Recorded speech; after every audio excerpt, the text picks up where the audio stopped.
ಎಲ್ಲರೂ ಹೇಗಿದ್ದೀರಾ? ಎಲ್ಲರೂ ಚೆನ್ನಾಗಿದ್ದೀರಾ ಅಂದ್ಕೊಂಡಿದ್ದೀನಿ. ನಾನು ಕೂಡ ಚೆನ್ನಾಗಿದ್ದೀನಿ. ನಮ್ಮ ಚಾನಲ್ನ ನೋಡ್ತಾ ಇರೋರು ಎಲ್ಲ ಲೈಕ್ ಮಾಡಿ, ಸಬ್ಸ್ಕ್ರೈಬ್ ಮಾಡ್ಕೊಳ್ಳಿ. ನಮ್ಮ ಚಾನಲ್ನ ಕಮೆಂಟ್ ಮಾಡಿ, ಶೇರ್ ಮಾಡಿ ಹಾಗೂ ಸಪೋರ್ಟ್ ಮಾಡ್ತಾ ಇರಿ. ಎಲ್ರಿಗೂ ಸಪೋರ್ಟ್ ಮಾಡೋಣ, ಎಲ್ಲರೂ ಬೆಳೆಯೋಣ. ನೋಡಿದ ತಕ್ಷಣ ಒಂದು ಲೈಕ್ ಕೊಡಿ. ವಿಡಿಯೋ ಇಷ್ಟ ಆದರೆ. ಇವತ್ತು ನಾನು ವಿಡಿಯೋದಲ್ಲಿ ಏನು ಮಾಡ್ತೀನಿ ಅಂತ ಹೇಳಿ ನಿಮಗೂ ಕುತೂಹಲ ಇದೆ ಅಲ್ಲ. ಇವತ್ತು ನಾವು ಅಡುಗೆ ಮನೆಯಲ್ಲಿ ನಾವು ಬಹಳಷ್ಟು ಆರೋಗ್ಯಗಳನ್ನು ಕಂಡುಕೊಳ್ಬೋದು. ನೋಡಿ, ನಾನೊಂದು ಬಾದಾಮಿ ಹಾಲು ಮಾಡ್ತಾ ಇದ್ದೀನಿ. ಬಾದಾಮಿ ಆರೋಗ್ಯಕ್ಕೆ ತುಂಬಾ ಒಳ್ಳೆಯದು, ತುಂಬ ಫೈಬರ್ ಇದೆ. ಅಷ್ಟೇ ಅಲ್ಲ, ವಿಟಮಿನ್ ಇ ಹೆಚ್ಚಾಗಿದೆ ಅದರಲ್ಲಿ. ವಿಟಮಿನ್ ಇ ಅನ್ನು ನಾವು ತಗೊಳ್ಳೋದ್ರಿಂದ ಮುಪ್ಪನ್ನು ಮುಂದೂಡ್ಬೋದು. ಅದರಿಂದ ಬಾದಾಮಿ ಹಾಲು ಕುಡಿಯೋದ್ರಿಂದ ಆಯುಷ್ಯ ಕೂಡ ಜಾಸ್ತಿ ಆಗುತ್ತೆ. ಅಷ್ಟೇ ಅಲ್ಲ, ತುಂಬ ಫೈಬರ್ ಇರೋದ್ರಿಂದ ಬ್ಲಡ್ ಸರ್ಕ್ಯುಲೇಷನ್ ಕೂಡ ತುಂಬ ಚೆನ್ನಾಗಿ ಆಗುತ್ತೆ. ಬನ್ನಿ, ಇವತ್ತು ನಾನು ಬಾದಾಮಿ ಹಾಲು ಮಾಡ್ತೀನಿ. ಸಿಂಪಲಾಗಿ ಮಾಡ್ತೀನಿ, ಬೇರೆ ಇನ್ಯಾವುದು ಪದಾರ್ಥಗಳನ್ನ ಬಳಸ್ಕೊಳ್ಳೋದಿಲ್ಲ. ಬಾದಾಮಿಯನ್ನು ನೆನೆಸ್ಬಿಟ್ಟು ತಗೊಳ್ತಾ ಇದ್ದೀನಿ. ಅದ್ರ ಜೊತೆಗೆ ಕಲ್ಲು ಸಕ್ಕರೆನ ಬಳಸ್ತಾ ಇದ್ದೀನಿ. ನಾನು ಕೆಂಪು ಕಲ್ಲು ಸಕ್ಕರೆ ಹಾಕ್ತಾಯಿದ್ದೀನಿ. ಅದೇ ಹೆಚ್ಚಾಗಿ ಅದನ್ನು ಕಲ್ಲು ಸಕ್ಕರೆ, ಕೆಂಪದನ್ನು ಯೂಸ್ ಮಾಡಬೇಡಿ ಯಾರೂ. ಬಿಳಿ ಕಲ್ಲು ಸಕ್ಕರೆ ಬರುತ್ತಲ್ಲ, ಅದನ್ನೇ ಬಳಸಿ. ಬನ್ನಿ, ಬಾದಾಮಿ ಹಾಲನ್ನು ಇವಾಗ ರೆಡಿ ಮಾಡೋಣ.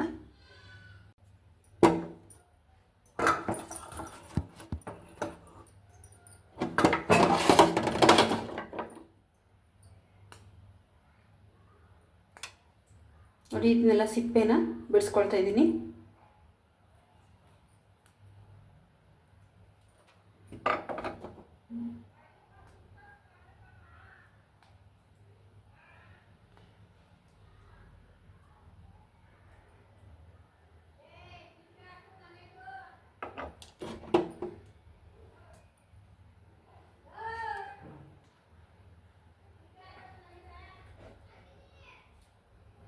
ತುಂಬ ಈಸಿಯಾಗಿ ಆಗುತ್ತೆ.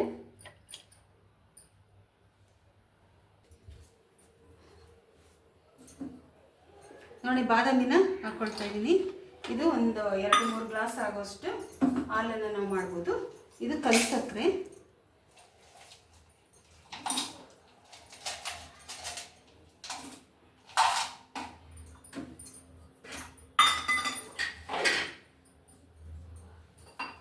ಇದಕ್ಕೆ ಸ್ವಲ್ಪ ಹಾಲು ಹಾಕ್ಕೊಳ್ತೀನಿ.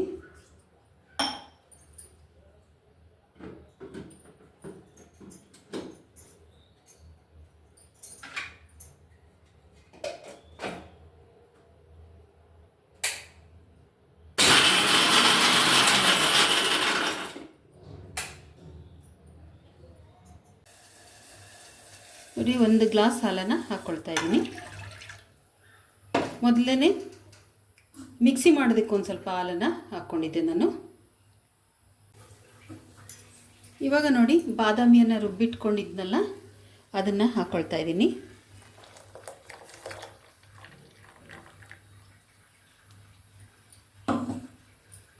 ಇದಕ್ಕೆ ಇವಾಗ ನಾನು ಸ್ವಲ್ಪ ನೀರೇ ಹಾಕ್ಕೊಳ್ತೀನಿ.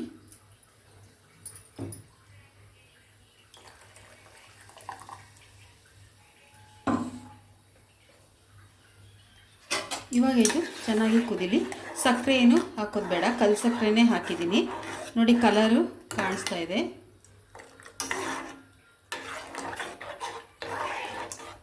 ಇಲ್ಲಾಂದರೆ ಕೇಸರಿ ದಳಗಳನ್ನು ಕೂಡ ಹಾಕ್ಕೊಳ್ಬೋದು. ಕೇಸರಿ ದಳ ಹಾಕಿದ್ರೇ ತುಂಬಾ ಚೆನ್ನಾಗಿರುತ್ತೆ ಬಾದಾಮಿ ಹಾಲು.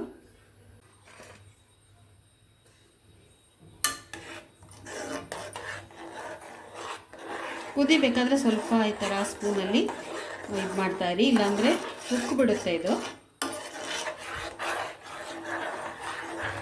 ಚೆನ್ನಾಗಿ ಬಾದಾಮಿ ಬೆಂದ್ಕೊಂಡ್ರೆ ತುಂಬಾ ಟೇಸ್ಟ್ ಬರುತ್ತೆ.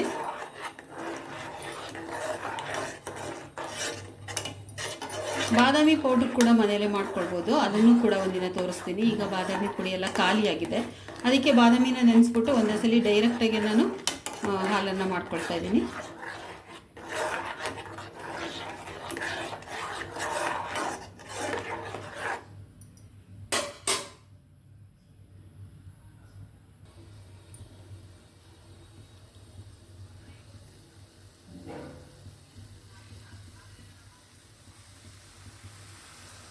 ನೋಡಿ, ಇವಾಗ ನಾನು ಸ್ಟವನ್ನು ಆಫ್ ಮಾಡ್ಕೊಂಡಿದ್ದೀನಿ.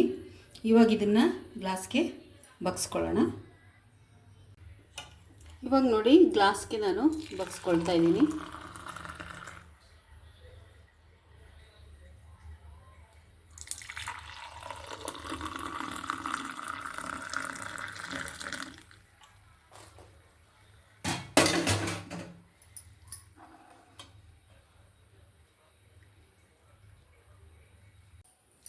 ನೋಡಿದ್ರಲ್ಲ ಬಾದಾಮಿ ಹಾಲನ್ನು ನಾನು ಯಾವ ರೀತಿ ರೆಡಿ ಮಾಡಿದೆ ಅಂತ ಹೇಳಿ.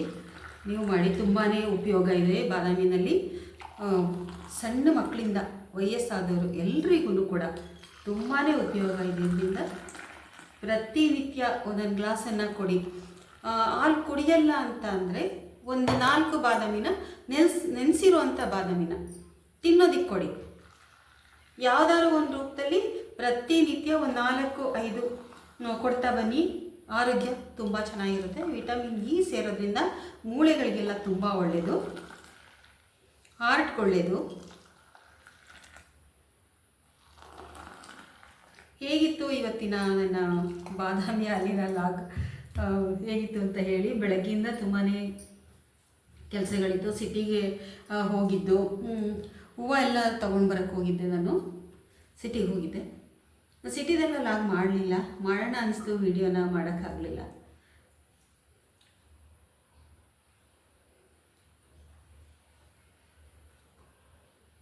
ಕೆಲವರಿಗೆ ಸ್ವಲ್ಪ ಬಾಯಿಗೆ ಸಿಕ್ಕಿದ್ರೆ ಇಷ್ಟ ಆಗಲ್ಲ. ಅವ್ರಿಗೆ ಫುಲ್ ನುಣ್ಣು ಮಾಡಿಬಿಟ್ಟು ಸೋಸ್ಬಿಟ್ಟೆ ಕೊಡಬೇಕು. ಸೋಸೋದ್ರಿಂದ ಏನಾಗುತ್ತೆ ಅಂದರೆ ಫೈಬರ್ ಅಂಶ ಏನಿದೆ ಅದು ಹೊರಟೋಗುತ್ತೆ. ಹಾಗೆ ಕುಡಿಯೋದ್ರಲ್ಲಿ ಏನು ದೇಹಕ್ಕೆ ಲಾಭ ಇರಲ್ಲ. ಅದರಿಂದ ಪೂರ್ಣ ಅದನ್ನು ತಿನ್ನೋದ್ರಿಂದ ಒಳ್ಳೆ ಲಾಭ. ಕಾಯಿಸಿ ಬಾದಾಮಿ ಎಲ್ಲ ಬಿಸಿ ಮಾಡಿ ಚೆನ್ನಾಗಿ ಸೋಸದೇನೆ ಕುಡೀರಿ. ಇದರಿಂದ ತುಂಬ ಲಾಭ ಇದೆ. ಇವತ್ತಿನ ನನ್ನ ಮಿನಿ ಲಾಗ್ ಹೇಗಿತ್ತು ಅಂತ ಹೇಳಿ ಕಮೆಂಟ್ ಮಾಡಿ. ನಿಮ್ಮನೇಲಿ ಈ ರೀತಿ ಮಾಡ್ಕೊಂಡು ಕುಡೀರಿ, ಮಕ್ಕಳಿಗೆಲ್ಲ ಮಾಡಿಕೊಡಿ, ತುಂಬಾ ಒಳ್ಳೆಯದಿದೆ. ಸಬ್ಸ್ಕ್ರೈಬ್ ಮಾಡ್ಕೊಳ್ಳಿ ನಮ್ಮ ಚಾನಲ್ನ, ಲೈಕ್ ಮಾಡಿ, ಕಮೆಂಟ್ ಮಾಡಿ. ಮತ್ತು ನಾಳೆ ಹೊಸ ವರ್ಷ ಸಂಕ್ರಾಂತಿ, ಹ್ಯಾಪಿ ಸಂಕ್ರಾಂತಿ ದಿನ ನಾನು ನಿಮ್ಮನ್ನು ಭೇಟಿ ಆಗ್ತೀನಿ. ಅಲ್ಲಿವರೆಗೂ ಅಡ್ವಾನ್ಸಾಗಿ ಹೇಳ್ತಾ ಇದ್ದೀನಿ, ಹ್ಯಾಪಿ ಸಂಕ್ರಾಂತಿ ಎಲ್ರಿಗೂ.